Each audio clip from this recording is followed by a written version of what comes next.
silent prayer too? One silent prayer too? You want to? You're in charge. No funny stuff up in my chair. Trying it out. There you go.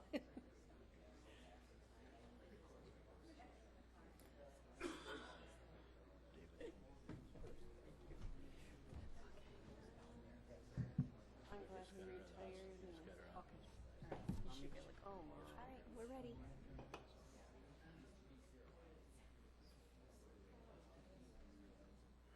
what else did he? Yep. What else were his words of wisdom? Well, he's going to do a backup on the audio if you okay. Just in case there's something going on. Okay.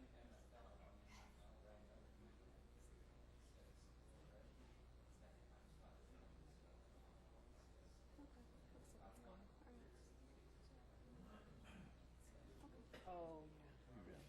Medicated he was or anything like All right. You should be good to go. That is, yep. I'm waiting. I can't say.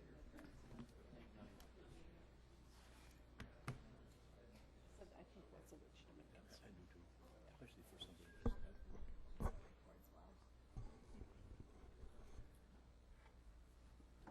Unaccustomed as I am to public speaking, I want to welcome all of you for coming. Obviously, you're interested in what's happening in county government, and for that, that's good. Hopefully you have all signed up who wish to speak. We were going to limit it to 3 minutes per person and 15 minutes total, but anybody that can add can realize that that's only 5 people, and we have more than that here. So we will try to give everybody a chance to speak, but if people have already said pretty much what you would wish to say, hopefully you'll defer, and perhaps if there's a group of you, someone would wish to pick out a spokesman for yourself. This will be a Public Works meeting. It isn't a county board meeting. Public Works is highways and parks. Parks will go first, and we will have you speak, but this will not be a give and take thing. This will not be a debate. We will have you give us your concerns, and then Scott will do a presentation. Hopefully it will answer most of the questions. We have a few DNR people here. I think maybe some ex-DNR people here, forestry people that maybe can put some light on what's happening, and hopefully they will be able to speak also.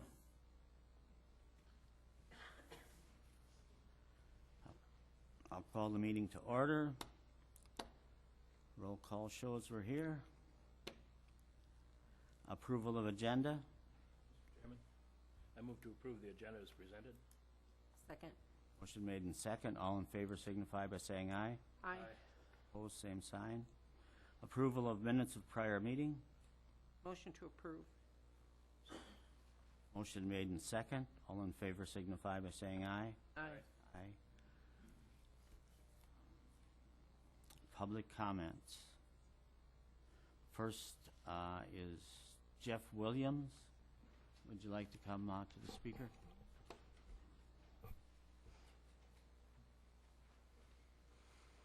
Hi, I can make this pretty brief. I didn't know there was going to be DNR representatives here today, and I'm not here to question anybody's integrity about how and what happened, and I guess there'll be enough of that. My question was, I noticed on the sign that goes into the property that is under a Knowles Nelson stewardship program of the DNR.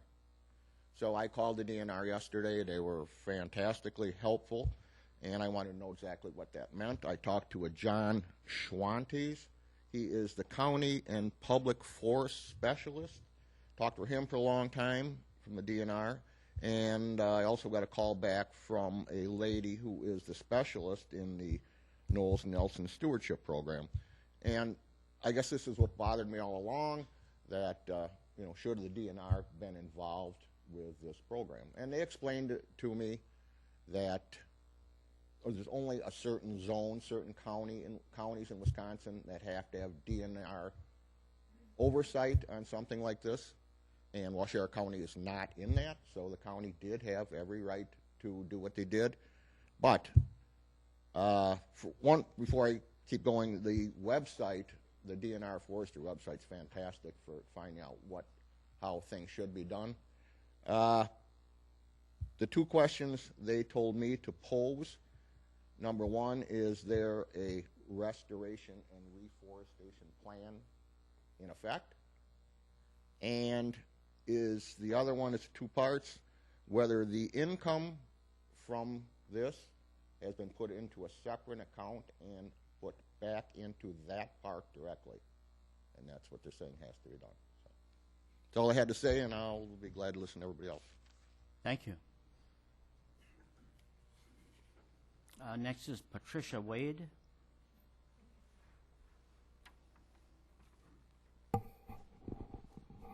I agree with him. I guess I didn't know exactly who was going to be here. So I actually kind of addressed everything to our county parks department. Just that we all feel very, very strong about what's happening on Mount Morris. I know that between the paper and the Argus and everything else, everyone knows that. I'll say my stated quick, and hopefully he touched on the stewardship. I have been researching that also. Very, very good website. Very strong people. So I'll just start out. I'm talking to the County Parks Department mainly, not probably, or whoever is missing in here. But we did appoint that Parks Committee. You were trusted to do right to our public Mount Morris Park. At least that's what we were hoping. The park was established basically to preserve the scenic and natural wonder of Wisconsin, and that's probably one of the nicest statements. Instead, I've walked it often. That park was abused our trees, our land. At least 100 acres are already gone. The same committee, according to the Washoe Argus, quote, gave Scott Schumann 100% backing and permission to do this logging. We questioned that right away. We were told after the fact that oak wilt was the prevalent throughout Washoe County, never once told that they were going to come to Mount Morris to cut all of our trees, and which trees and how many were going to be taken. We would have liked to see an independent expert come in and give us advice about those trees that were taken, and not just one person in the Parks Department that was working in making the cutting decisions. Our main question that we would love to hear, a simple answer, is why were we, the public, not made aware of the logging? No bids were taken. Many good loggers that I know that have been family members, that have been family loggers all of their life, are expressing that concern to me. I would love to have an answer for them. They would love to have an answer. Why were we not told publicly in advance about the contract with Steve Weekly? That contract with Weekly and County Parks Department never was made public. We now have over 300 supporters signed on to a petition asking questions, concerns, just wanting some answers. And we're just getting started on all of that. My big feeling is that we are all human. We all make mistakes. And when that happens, the best response, and really the only response, is that I'm sorry. We just want this corrected to guarantee that no more logging is going to happen on that Mount Morris Park without permission and without making public know about it. It's a public park. We own that. You own that. Our generation owns that. Final, before I leave, is that I pray, I hope for our future, that we could work together to protect this very special place. Anybody that's been on the mountain knows it's a very special place. Your time is up. Let the healing begin.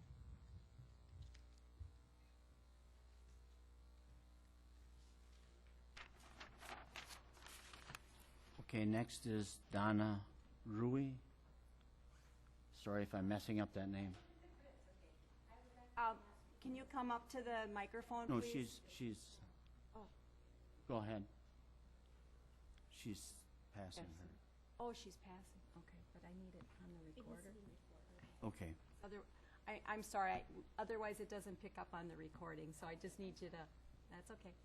No, I thank you that we had a chance to come to this meeting, but everything that I had questioned has already been brought up, so I will pass on this. And thank you, folks, very much. It is appreciated. Thank you, ma'am. Scott Corner. Excuse me if I mess these names up.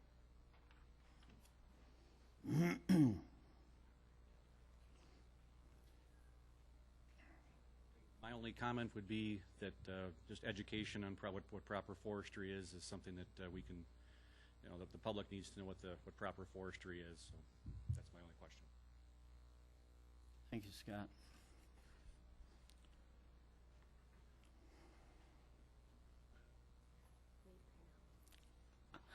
Wade Pennow.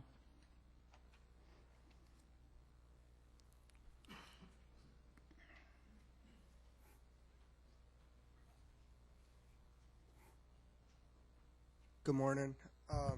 I'm coming up as a user of the park and a member of WAMBA, which is Waushara Area Mountain Bike Association, and a longtime resident of Waushara County. I've been to the park since I've been 7 years old, skiing, hiking, and everything else. And I'm part of the mountain biking club that's been working on making mountain biking and hiking better and snowshoeing in the park by building trails. And I'm also part of a bigger association called IMBA, International Mountain Biking Association, and they're proponents of building quality trails that don't have erosion, are sustainable with minimal maintenance, and we're trying to do the same thing for mountain biking and hiking trails at the park. And I think we're doing a great job, and the Parks Department's been working with us. I know part of the forest money from trees being cut down is going back into that with signage and help building the trails. So, and I know a lot of what looks like, the park might not look the greatest it's ever been right now, but it's partially because I think a storm went through and they've done a good job to clean it up. When the storm came through, we had just started building trails, and it took us days to just clear the trails so they could be walked or ridden on. And now you can get through all the trails, walk them. There's some sections, but it's part of reforestation, I believe, that it takes time to regenerate that after a storm damage or a fire or whatever it might be. A lot of what I just walked it a week ago, 6 days ago, last Friday. Walked the whole park. I wanted to make sure I wasn't missing anything. And my neighbor's property had the same thing 10 miles away, and they look almost identical. And they both had different foresters cut them after the storm had went through. And it's just going to take some time to get it back to where it was. So that's my opinion. I think our Parks Department and the foresters are doing a good job. So thanks. Thank you.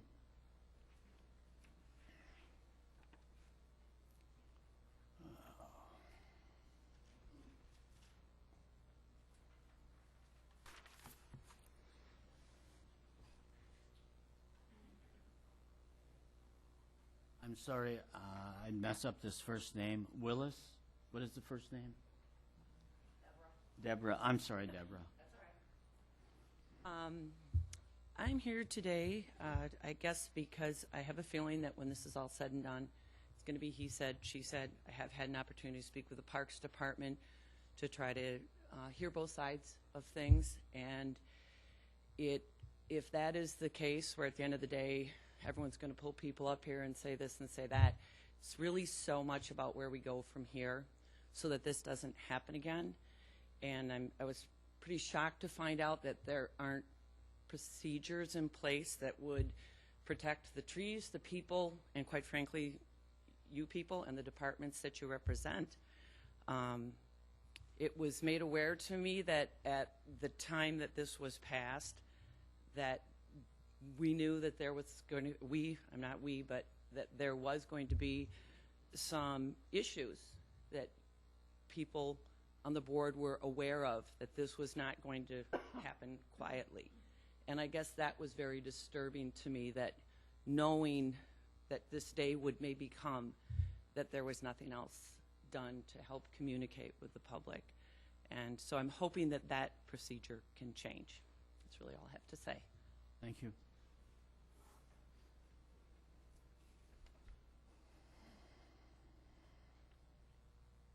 Don Kruger.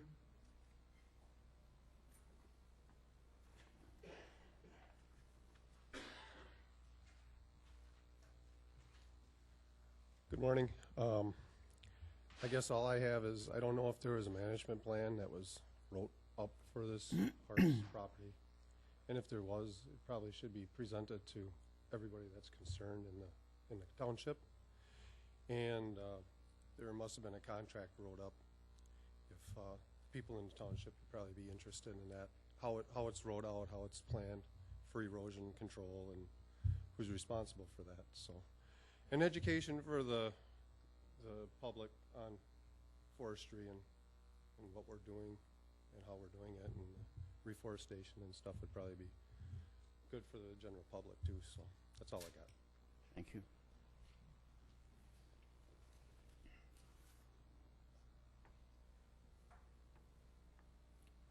Jason Hennies. Thank you. Jason has passed. Okay. Right. Greg Foster.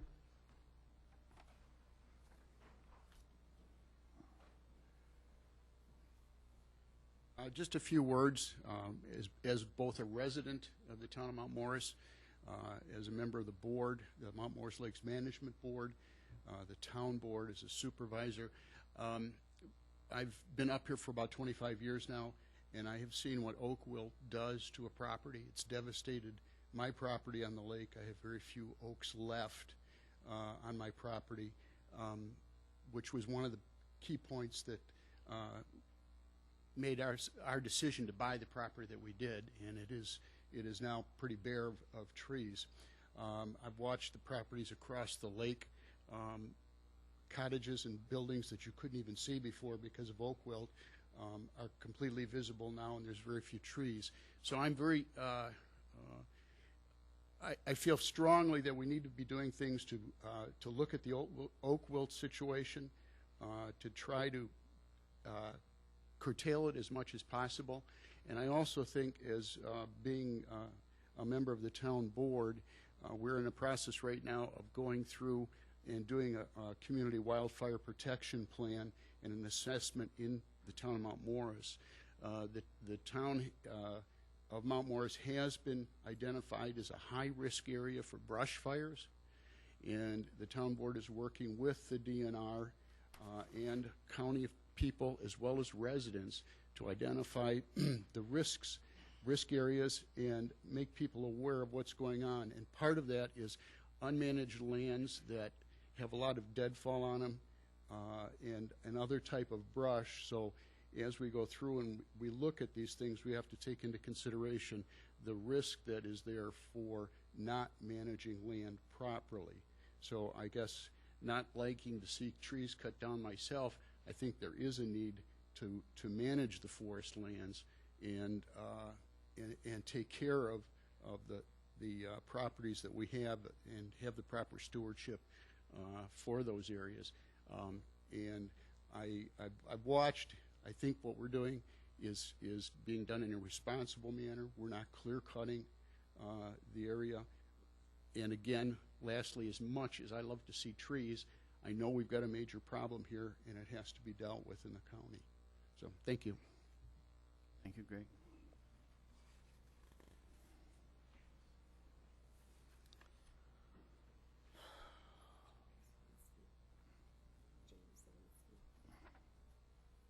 James Zielinski.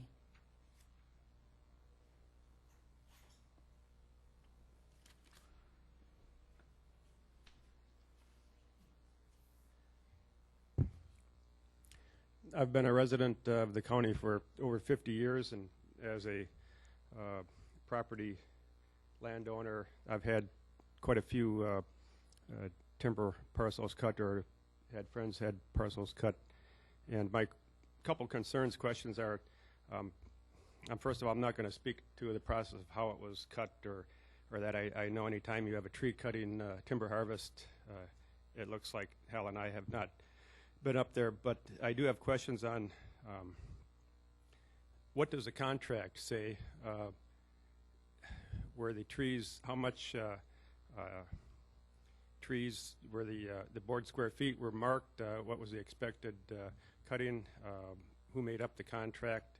I would have a problem if it was the loggers' contract, and why there wasn't somebody else brought in.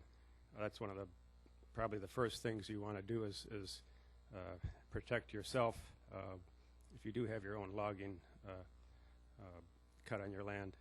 And the second question is, I would ask, why wasn't it put out on bids? I did hear where it was too small of a job. I've had even a small of a 10-acre parcel that was cut in MFL that was put out on bids and had 3 bids on it. So I would seriously question that it was too small of a job to put it out on bids.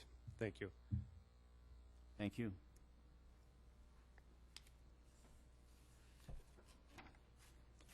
Nancy Erickson.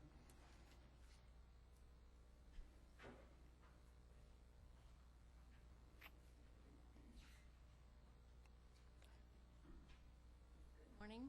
Morning. I guess just to start off with, I kind of wish, I guess it's not the procedure, but that we had turned things around so that we could have, as the public, gotten an explanation first, because I'm just, hearing what I read in the paper or hear from my neighbors. It would have been better for me to know what the position is from the Parks Department first, so then we could have responded to that. But, I guess that's not the way the procedure goes. Excuse me? I think the reason we chose this way was because once we heard your questions, we could answer the questions. So I guess I'm not sure whether I have a concern or not, but Go ahead. I am a resident, and I love the park. It has a lot of, I guess, personal connections for me. Our daughter was married there. We spend a lot of time there. We've had many, many organizations that have used the pavilion, and I understand that the park has many uses. It's partly developed, and we get, the playground equipment, but it's partly undeveloped, and I guess that's what bothers me. The part that's undeveloped doesn't need to have trails, doesn't need to have bike paths, doesn't need to have walking paths, doesn't need to have ATVs running around, and I'm not even saying that's legal, but the part of it that's just natural, that's so rare around here. Everybody comments about how many trees are being taken down all the time for agriculture. And these small little areas that we have on the parks I'm so grateful to the people that set those aside in the past, and that they're there in a natural way, and that we as citizens, and that we can take our kids there and show them, here's what a real woods looks like. Sometimes trees come down, that all those nutrients get returned to the land. That's important to me. I would like to see some natural land left for the next generations. So that's a big concern of mine. I guess also we have an awful lot of loggers here today. I wish they would be identifying themselves as loggers, because I think sometimes they are looking at things from a different perspective than what the rest of us are looking at it. And so I guess some of my questions would be, how much money is really involved here? What is the county getting out of this? What is the logger getting out of it? As far as the oak wilt, when we have oak wilt on our land, the foresters told us you're better off not cutting it. You're much less likely to spread the disease if you just leave the tree die. So, that's the scientific information we received. It seems like the decisions are being made based on a different information, so I'm not sure how that comes about. I would hope that we were using good scientific knowledge, and that people were actually contacting people who are forest professionals in making decisions. That would seem to be logical to me. And so I guess those are my questions and my concerns. Thank you. Thank you, Nancy.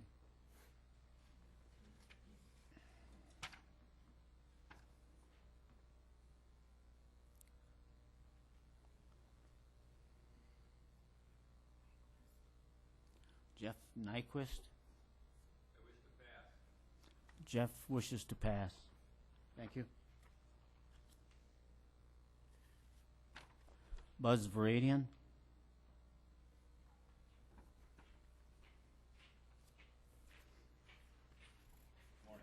Morning. I just have a couple of comments regarding oak wilt and management, forest management anyway.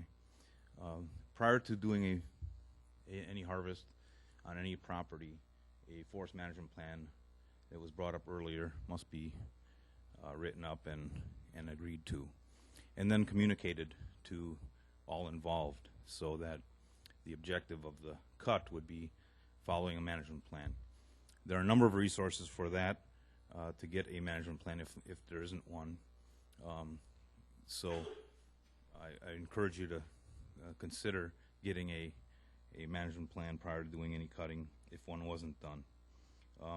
The other thing is, on a technical nature, we're hearing a lot of back and forth about oak wilt as a reason to cut or not a reason to cut. And I'm not a forest pathologist, but I talk with forest pathologists quite a bit. I'm a forester, and I've been doing forestry work for 35 years. And oak wilt is not a reason to cut or harvest timber. So that's an important thing to remember. And if somebody says it is, it's not good information. Okay. Oak wilt is a preventable disease, and so there are some steps to do prior to prevent oak wilt from occurring, but it's everywhere, and it's not a good reason to cut. It does nothing. Cutting it does nothing to prevent its spread, unless you're cutting during the wrong time of the year. So I just had that technical thing to say about, you can't outrun it, you can't sanitize, you can't cut another ring around the oak wilt pocket. You're not doing anything by cutting the live trees around the oak wilt pocket. Those are things that a professional forester should be advising, or you should be seeking out that information from a professional forester. We're a society of specialists, so in regard to that, you really need to get the information you need from the specialist. A practicing forester would help. You wouldn't get your plumber to drill your teeth. You get your dentist to do that. So I would advise that a forester be consulted prior to taking on any, and not a park administrator. A practicing forester should be consulted prior to taking on a project such as a timber sale. That's all I've got. Thank you. Thank you.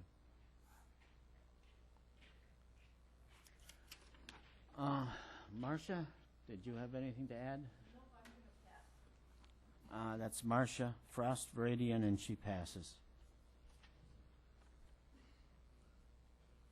Joseph Tucker. I pass. Joseph Tucker passes. Are there... I suppose I shouldn't do this, but I believe there are some people here from the DNR, foresters, and that's what people have been asking for. Is there anyone here that didn't sign up that is from the DNR that that would like to throw their hat in the ring here? Go ahead, sir. I decline to sign up. I am not from the DNR. You need to speak into the microphone for the recording, sir. I declined to sign up because I was under the impression it was limited to 5 people. We want to make sure that everybody has a chance, so Okay, go ahead. I'm not from the DNR, to be redundant here. What is your name, please? James Lysott. Thank you. And my questions haven't been answered, but my questions derive from the article that was in the Argus. It would appear the article that was in the Argus that bids were not let out on this. I believe that was improper. It needs to be let out on this. In addition to that, some of the money was used to purchase land. What land was purchased with that money? That's all it said, just use it to buy land.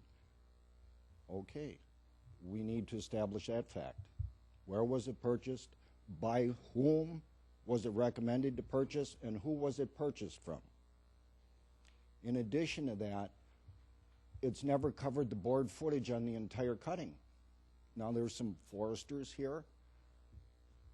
Maybe we need to establish how many board feet came off there, how much the county got for it, and was it a fair price? I pay taxes. I don't want somebody cutting wood on county property not paying you folks the fair price, because then my taxes go up. Thank you very much. Thank you, sir.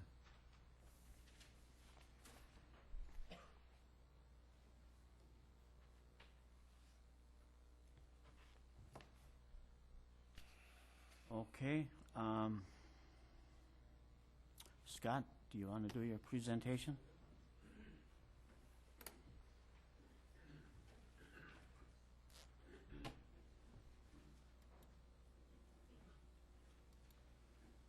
Somebody catch the lights.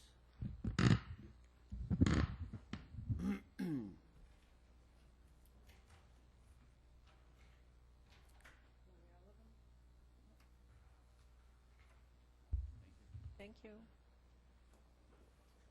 Thank you to everyone who took time out of their busy day to come this morning.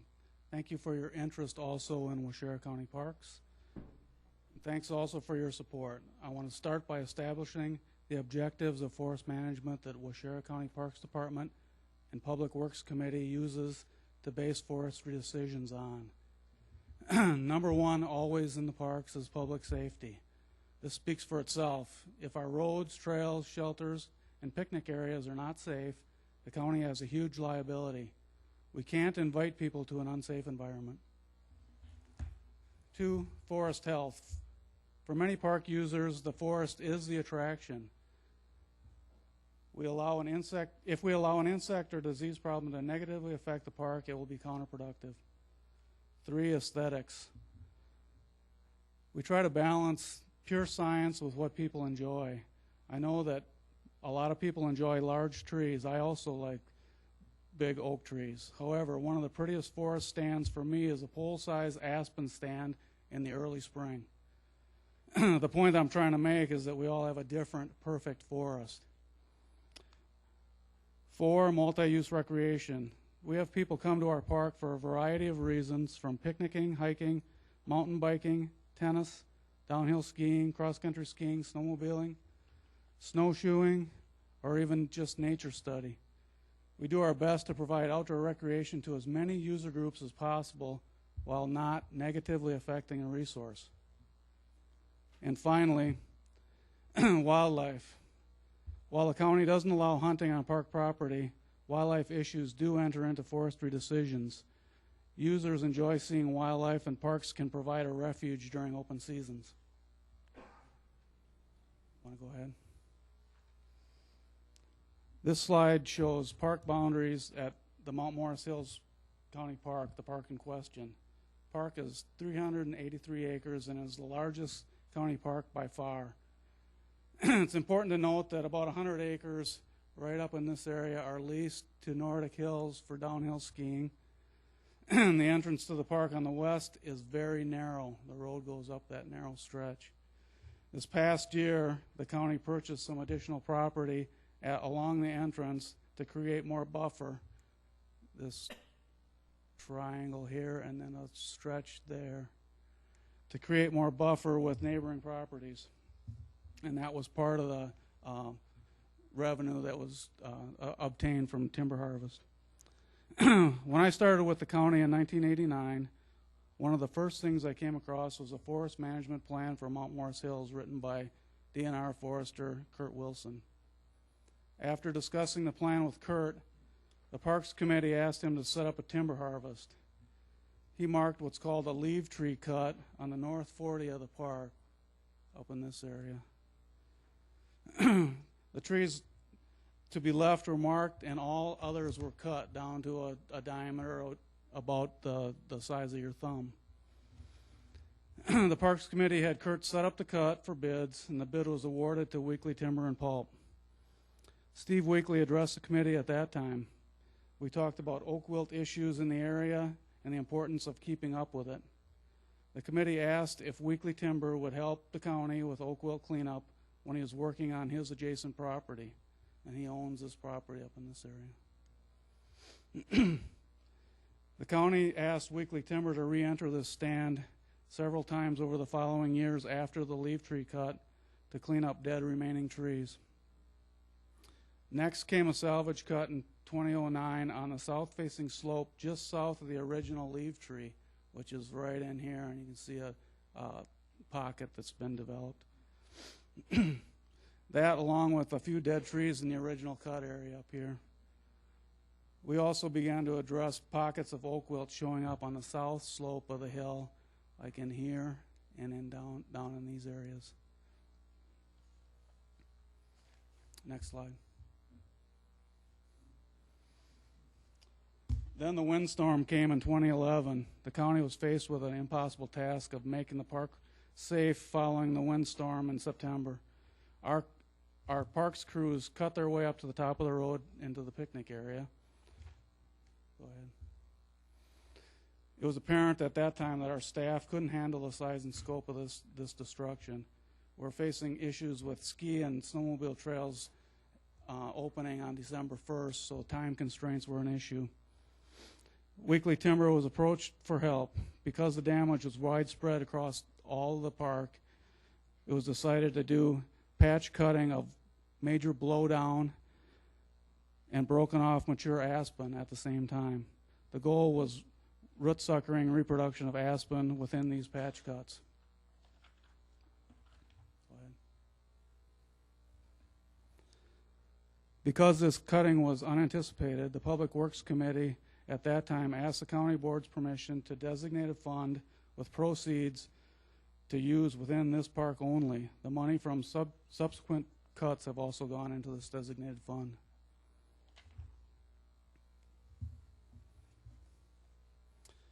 The years following 2011 have seen a great deal of oak wilt at Mount Morris because of lingering storm damage and several consecutive drought years. The county has tried to continue to keep up with oak wilt cleanup as much as possible.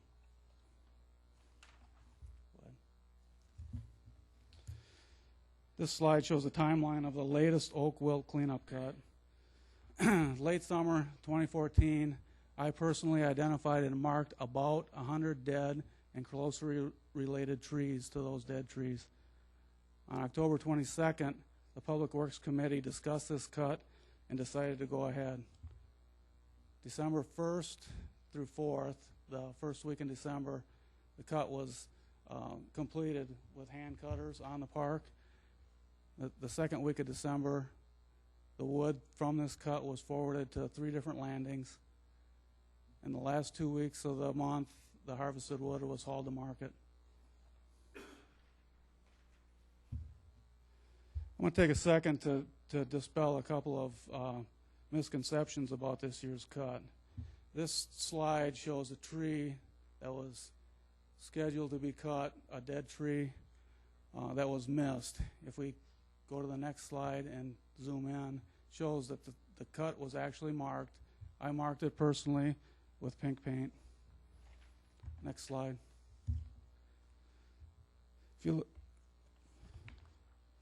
This slide shows flagging tape in the woods, and it was left by cutters to mark where cut wood was left to guide skidders. No great mystery here, just a simple way for one crew, the cutters, to communicate with another, the skidders. Next.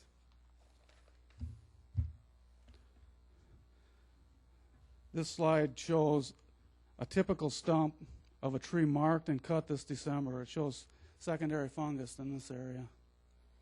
This tree was killed by oak wilt and was standing dead. In my opinion, this is not cherry picking the best trees for harvest. If anything, it shows that I'm too conservative when I'm marking for cleanup cuts. This tree probably should have been cut a year or maybe 2 prior. My experience living and working here for 27 years is that people in our area would rather salvage a tree like this than let it die, dry up, and fall down. I know I would. Next.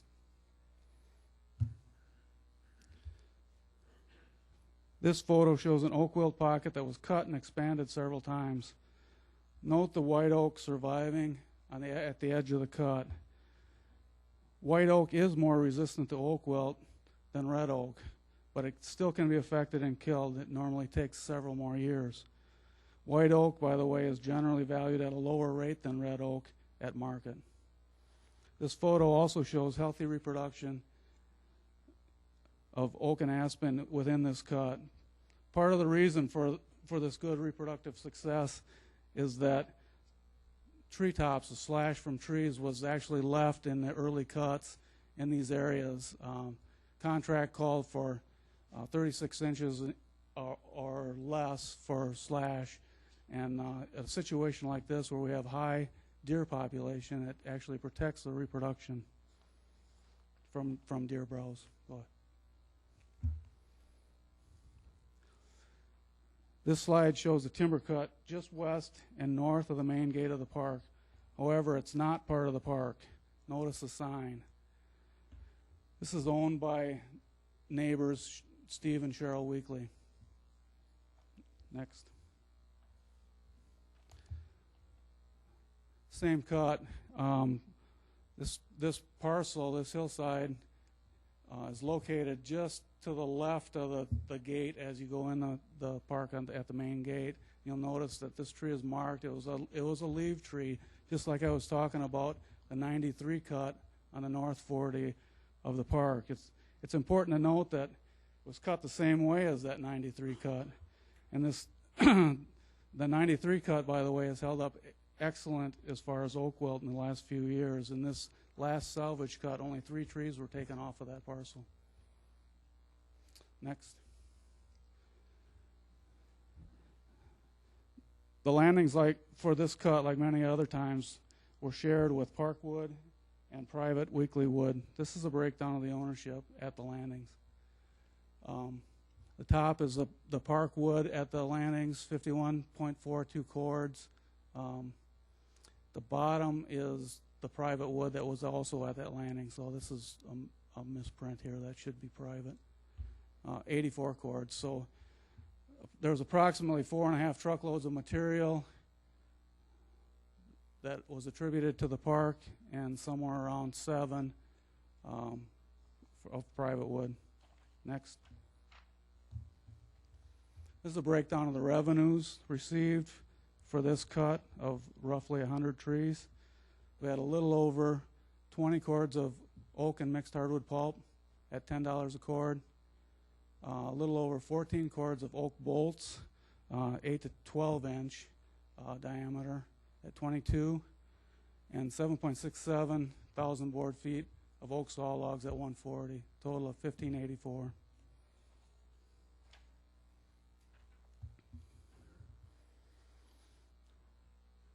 This is a summary of the designated fund set up for timber salvage off of Mount Morris and Willow Creek Parks. The early years, 2011 and 2012, were storm damage years. We also did a row thin on Christmas tree plantation at that time. These are 2 cleanup cuts for oak wilt in the last couple of years. $72,000 roughly income off of that park since 2011, the storm. Expenses totaled a little over $55,000. This is a breakdown of the expenditures in the park.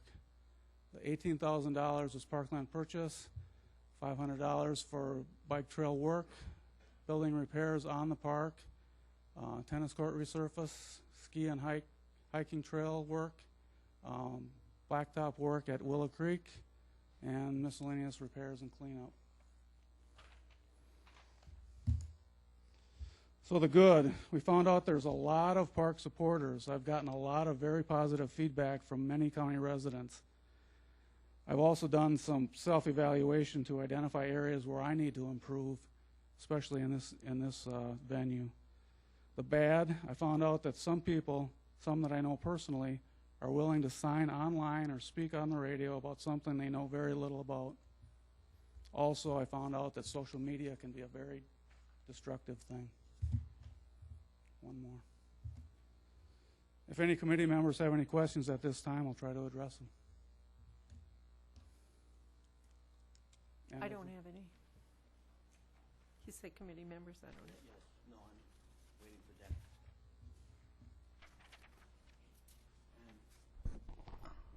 I have none also. Scott, could you get the lights for me?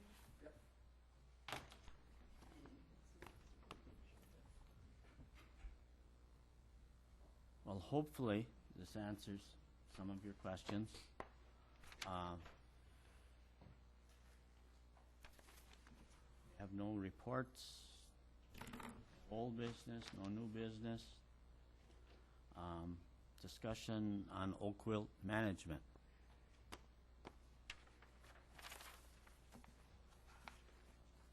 Do you want me to start it out?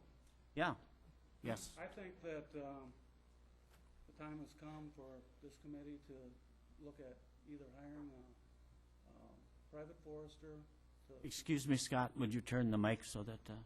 I just said that I think it's time for this committee to consider hiring either a private forester for a major management plan for all the parks, or look into some of the state programs, the community forest program, or maybe even try to get into the county forest program, so they could do technical work for us, set up sales, take bids, that sort of thing. Does the committee have any... I agree with Scott. I think it's time that we do look further and get some other opinions as well, possibly contact the State Department of Natural Resources to see what they might have to say, or check to and see if there are any programs out there that would be available to aid counties in developing and sustaining their parklands. Okay. Donna, did you have anything? No, that's a good idea. I just want to say that, you know, I've been on this committee a long time. Scott does a great job for us. We talk to people, or I've talked to people who love our parks and come up here to go to our parks. I guess I'm kind of wondering why the person from the radio isn't here, because most of the things that are being said about the parks, you know, he's saying them, and they're his opinions, but it would have been nice if he could have come and addressed us. Scott and I met with him 2 years ago, wasn't it, out at Willow Creek Park. And at that time, he told us we were tricking people into coming to this county, to the parks, because we weren't telling them that Washera County had Lyme's disease. I mean, what county in Wisconsin doesn't have Lyme's disease? A lot of people enjoy the park. I think the bike trails are great. You know, people use those, they get exercise, and I know they set up a program for young kids at one point to learn mountain biking. I just think we're doing a good job with the parks. Maybe we should bring in, you know, a forest management person, but I think that's Scott and the committee's call, and, you know, something we can discuss, you know, when we're ready to do another cut, which, you know, and I guess part of the problem I have is on the radio they have been saying, you know, and we got emails that we were cutting after December 4th, which the cutting that went on after December 4th, I understand, was on private land. That was not county land that was being cut. So, you know, we hire people to do their job, and we try to let them do it, and Scott has done a great job as far as I'm concerned. So that's all I have to say. Okay, I agree wholeheartedly, but I think the folks here, I don't doubt that every one of them is concerned about the park. That is their major concern, and we love it as much as you do, and we will do our very best, speaking for the committee and for the county, to protect it. And I think you probably will feel more comfortable if we do get some experts in to advise us on different things to do. Yes, ma'am? We don't want to turn this into a debate, ma'am. However, we can, I mean, Okay. can't have We're the not same- allowed, ma'am. I'm sorry.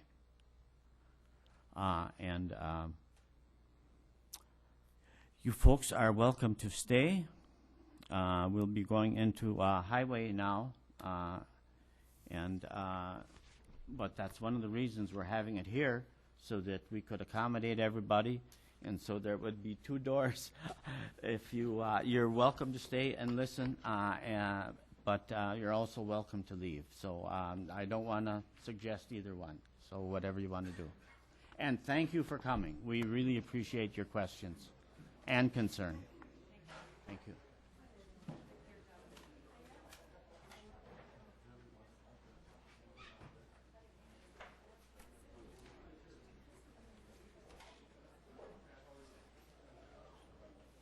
Are you going to wait all this time?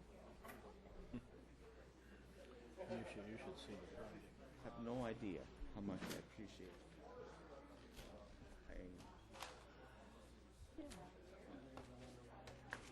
Did our pine trees, he didn't worry about cutting down trees, he was worried about making money. And it's true. They care as much as we do about it. It's just a difference of whether we should have trails through there or bikes through there or. Huh?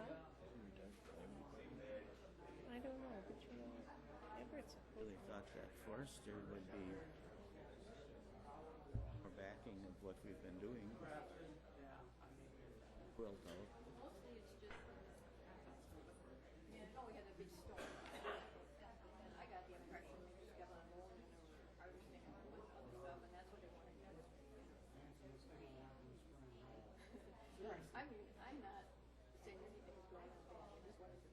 No, he just went out that way. Long enough.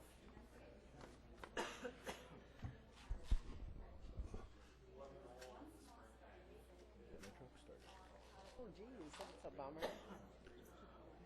I'm going to. Okay, Tom. We're going into highways now. New employee eligibility list.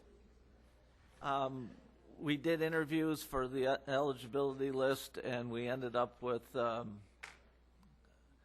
6.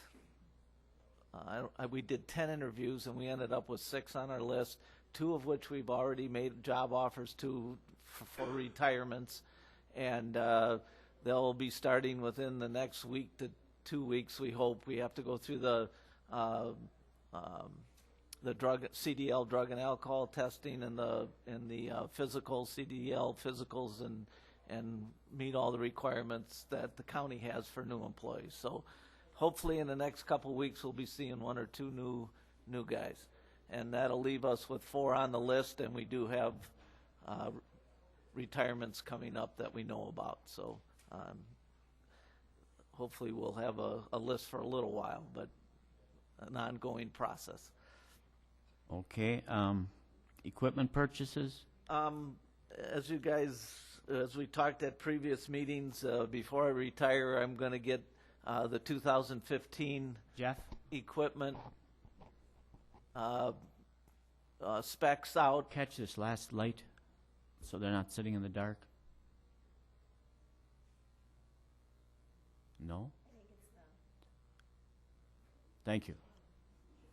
You got to go down to up to go on. So, so anyway, thank you. Like it was said, as we talked before the new commissioner takes over, I'm going to have all the specs and the bids and quotes and all that stuff done before he takes over. I'm hoping that we schedule some February meetings today, and we'll have bid openings for those different pieces of equipment and trucks while the new guy is here on board. So that's my goal anyway. And as always, there could be other things that come up during the course of the year that need to be looked at for purchases. But the bulk of our scheduled purchases will be taken care of before I go. Great. Okay, miscellaneous. I don't have any today. That's a first. I can Okay. make something up. We have no old business, new business, discussion and possible action on fire extinguisher contract. Last year, we started this, having a contract for all the different departments, a single contract, Sheriff's Department, Highway, EMS, Buildings and Grounds and Parks. And we did a contract for everything. It's expiring. I've talked to the different departments as well as the vendor, and everybody's happy with the price and the service. There is a line in there that says, I got to find it.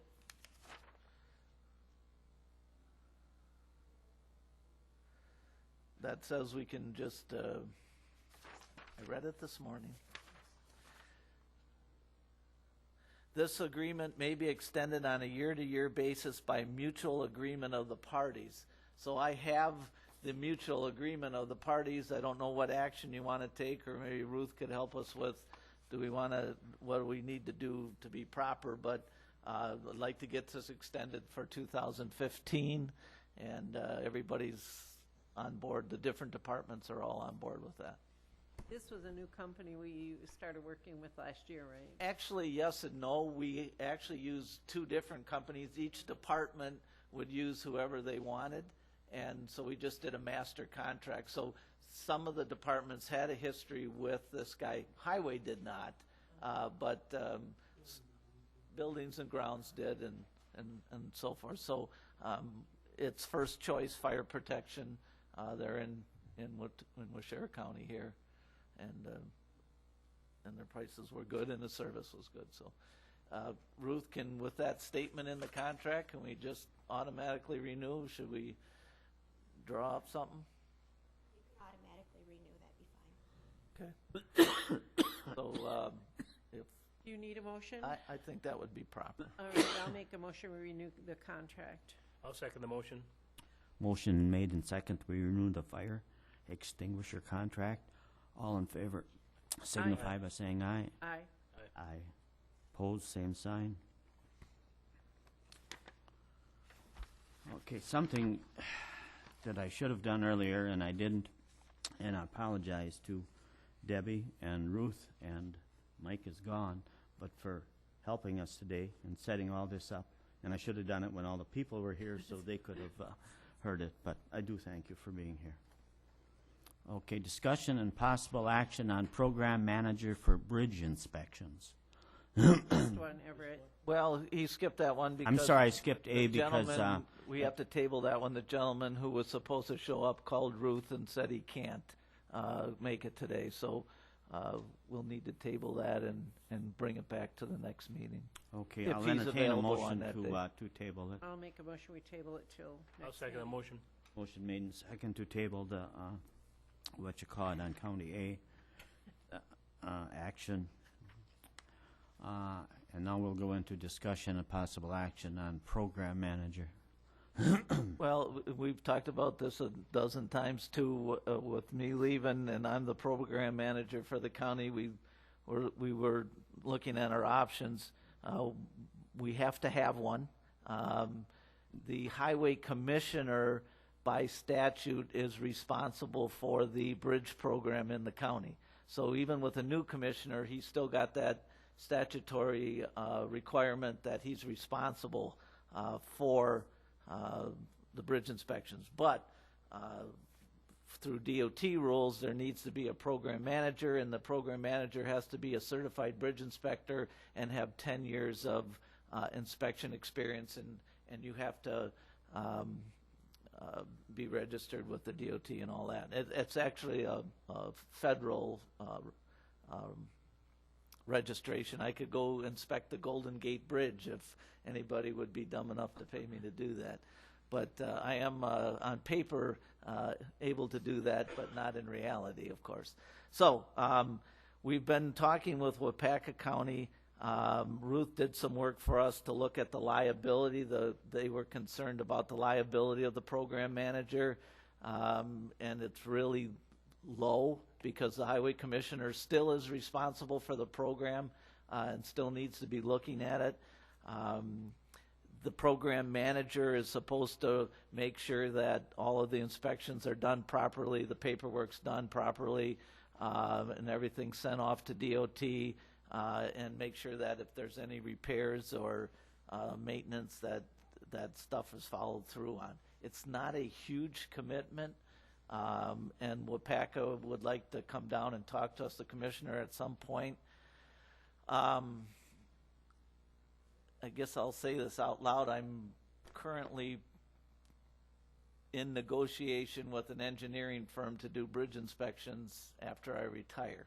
I don't know that I'm going to do it yet, but if I do, and I have to keep my certification up, I would approach the committee. Instead of having WPACA be the program manager, I would do it, and we would come to some sort of agreement on when I came and how much I have to do. It's really not a big